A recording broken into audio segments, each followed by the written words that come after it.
बहुत बार ऐसा देखने को मिलता है, जो भगवान की सबसे ज्यादा पूजा करता है वही ज्यादा अपने जीवन में दुखी रहता है।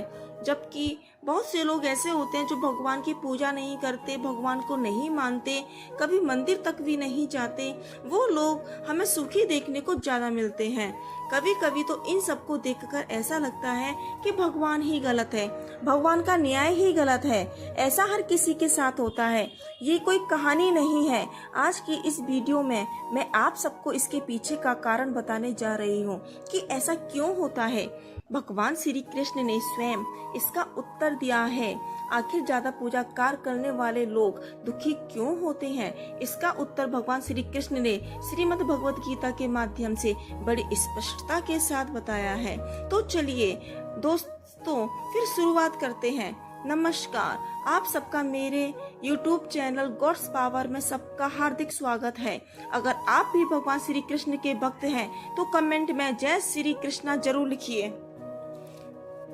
तो बात द्वापर युग की है, जब भगवान श्री कृष्ण और अर्जुन के बीच संवाद हो रहा था। तब अर्जुन ने भगवान श्री कृष्ण से पूछा कि हे माधव, जो लोग ज्यादा पूजा पाठ करते हैं वो ज्यादातर परेशान क्यों रहते हैं, इसके पीछे का क्या कारण है?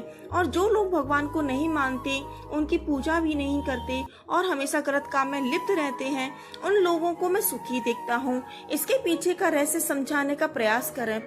जब भगवान श्री कृष्ण ने एक छोटी सी कहानी के माध्यम से अर्जुन को इसका उत्तर दिया। आइए जानते हैं उस छोटी सी कहानी के बारे में। एक गुरु के दो शिष्य थे, दोनों ही विद्वान थे। दोनों में फर्क इतना था कि एक भगवान को मानने वाला था और दूसरा भगवान को ना मानने वाला था। एक ऐसा था जब भगवान की पूजा होती थी, सत्संग होता था, कथा होती थी, वह वहाँ दौड़ के भाग के उन सबको करने और सुनने जाता। दूसरा इन सबसे बहुत दूर था, वो शराब पीता, वेश्याओं के साथ नमन करता, सारी बुरी आदत उसमें थी। एक ऐसी आदत नहीं थी जो उसमें ना हो, हर एक आदत उसके अंदर थी। एक दिन क्या हुआ, वो शराब पीकर अनाप शनाप बोलकर रास्ते में जा रहा था तो उसे रास्ते में एक पैसों से भरा बैग मिल जाता है। उसे देखकर उसकी खुशी का कोई ठिकाना नहीं रहता। वह जोर जोर से चिल्लाते हुए सबको बताता है कि मुझे आज तो पैसों से भरा हुआ एक बैग मिला है जिसमें बहुत सारे पैसे हैं। मेरा जीवन तो सफल हो गया, मैं अमीर बन गया। इन पैसों से मैं अपने जीवन की आवश्यकताओं की पूर्ति करूंगा। वहीं दूसरा मित्र मंदिर से भजन करते हुए अपने घर जा रहा था। अचानक उसके पैर में एक बड़ा कांटा चुभ गया और उसके पैर से रक्त निकलने लगा।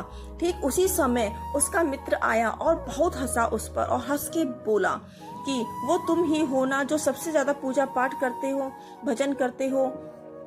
क्या दिया तुम्हारे भगवान ने तुम्हें? ये देखो, मैं कभी मंदिर नहीं गया, ना मैंने कभी भगवान को माना, ना ही उनके नाम की कोई कथा करवाई, भगवान के सामने माथा नहीं टेका। फिर भी मैं कितना संपन्न हूँ, अमीर हूँ, मेरे पास कोई पैसों की कमी नहीं है। सबसे ज्यादा सुखी जीवन में मैं ही जी रहा हूँ। उसकी बात उसको चुभने लगी। उसने अपने मन ही मन में सोचा कि ये बात तो बिल्कुल सही बोल रहा है।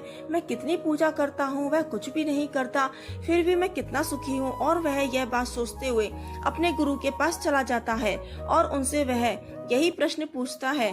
गुरुजी मुस्कुराते हुए बोले, भगवान जो करते हैं अच्छे के लिए करते हैं। जिसकी जैसी योग्यता होती है उसको उसी के अनुसार फल देते हैं। भगवान ने तुम्हारे पैर पर कांटा क्यों चुभाया और उसे पैसों से भरा बैग क्यों दिया?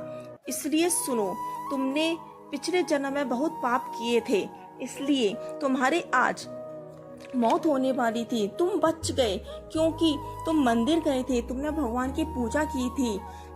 यही एक कारण है कि तुम्हारी मौत ना होकर सिर्फ एक ही कांटा चुभा तुम्हें। अब तुम्हारे मित्र की बात करते हैं। पूर्व जन्म में वह एक संत महापुरुष था, इसलिए उसकी 8 किस्मत बदलने वाली थी। करोड़ों अरबों की संपत्ति का मालिक बनने वाला था, मगर इस जन्म में उसने कोई भी अच्छा काम नहीं किया। जन्म के फल के अनुसार उसे थोड़े ही पैसे मिले, जबकि अरबों की संपत्ति उसको मिलने वाली थी।